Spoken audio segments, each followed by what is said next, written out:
Do you want to stop making the same relationship mistakes over and over again and finally have that relationship of your dreams? I'm Brendan Burns, and in this video I show you how to get the life and love that you want. Hit that subscribe button now and let's get into it. In the Netflix show Love is Blind, singles attempt to find their match and fall in love without ever seeing each other face to face.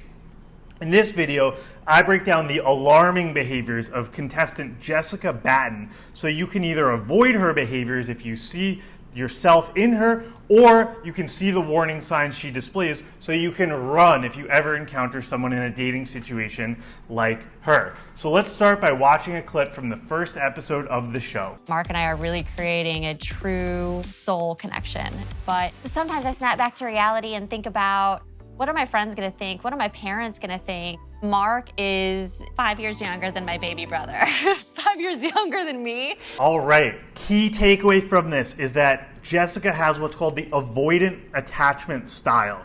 So these types of people typically are not ready, available, and able for intimacy. And one thing that Jessica's doing is she is seeking a phantom partner. She has a lot of rules specifically around age, but also athletics and looks and all these other things that prevent her from having intimacy. People like Jessica seek what's called a phantom partner, a perfect partner that doesn't exist. And even though she has a lot of connection with Mark and he is so dedicated to her, she can't commit back to him. Jessica never accepted his age gap and used it as an excuse to avoid intimacy. One way to go from having the avoidant attachment style to secure is by letting go of some arbitrary rules, such as how tall your partner is, how big the age gap is. So that's number one. Number two, you eventually have to either go all in or go out. And Jessica just sits right there in the middle the whole time until the situation blows up in her face. Number three, you have to choose a partner for yourself, not based on what other people think. The biggest thing from that clip that I showed you was Jessica's emphasis on, yeah, I like him, I think he's great, we have a connection, but what will my parents think? What will my siblings think? What will my friends think? And as a result, wanting the approval of other people prevents her from committing to this relationship. Let's go ahead and watch another clip. I ask you, you want to spend the rest of your life with me? Like, where's your mind at?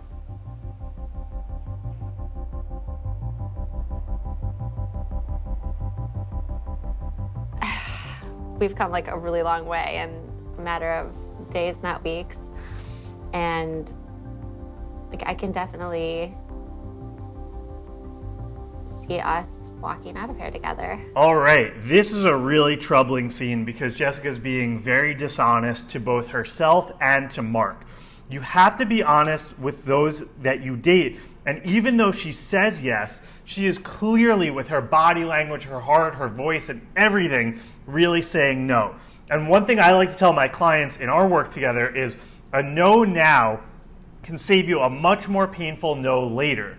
Also, Jessica cannot commit to Mark and probably doesn't even know why. I would guess, if I had to, that she has a fear of commitment, a fear of getting hurt, a fear of not being loved by someone else if she acts in integrity and walks away now.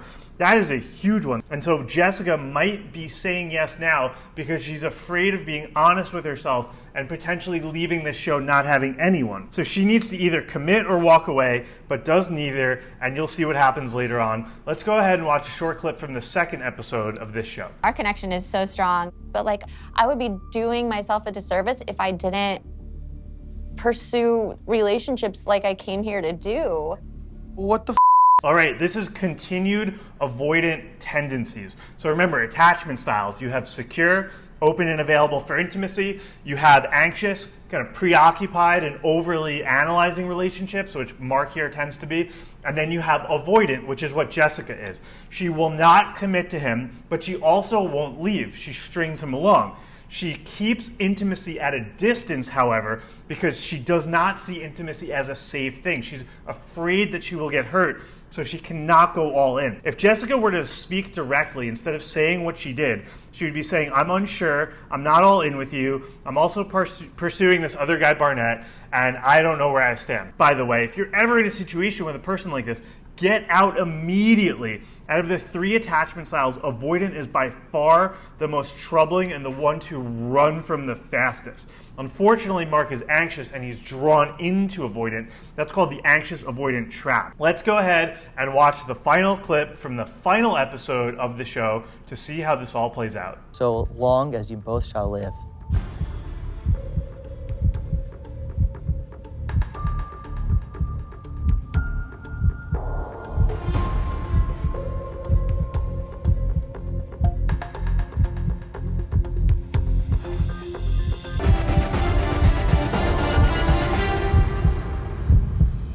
I cannot.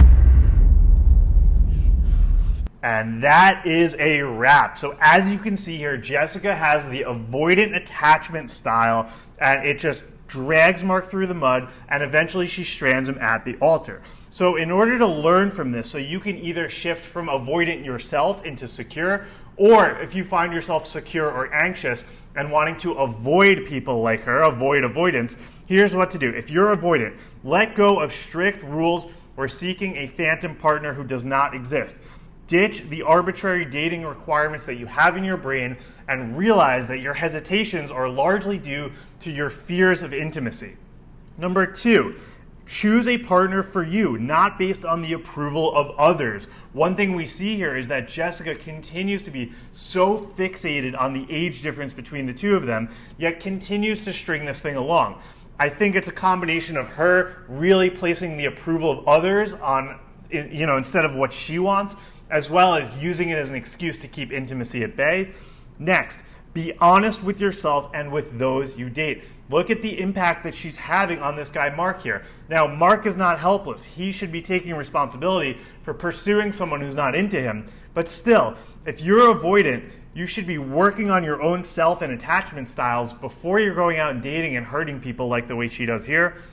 And last but not least, if you're anxious or if you're secure, look out for avoidant partners like Jessica. Run from them. They are dangerous, hurtful, cannot commit, and are the largest percentage of the dating pool. I'm sorry, I'm being a little harsh on avoidance today, but if you are not avoidant, it is very important that you be very careful and avoid them at all costs in the dating pool, unless you really want to just have a situation where you have to be extremely patient and you're not going to have a lot of closeness, especially earlier on. So that's a wrap. I'm Brendan Burns. Thank you for watching out another one of my videos.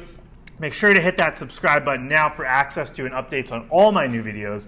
And if you haven't already, subscribe to The Brendan Burns Show, my podcast in Apple Podcasts and Spotify. If you haven't already, please leave a review, which helps more people like you find the show. Have a great day.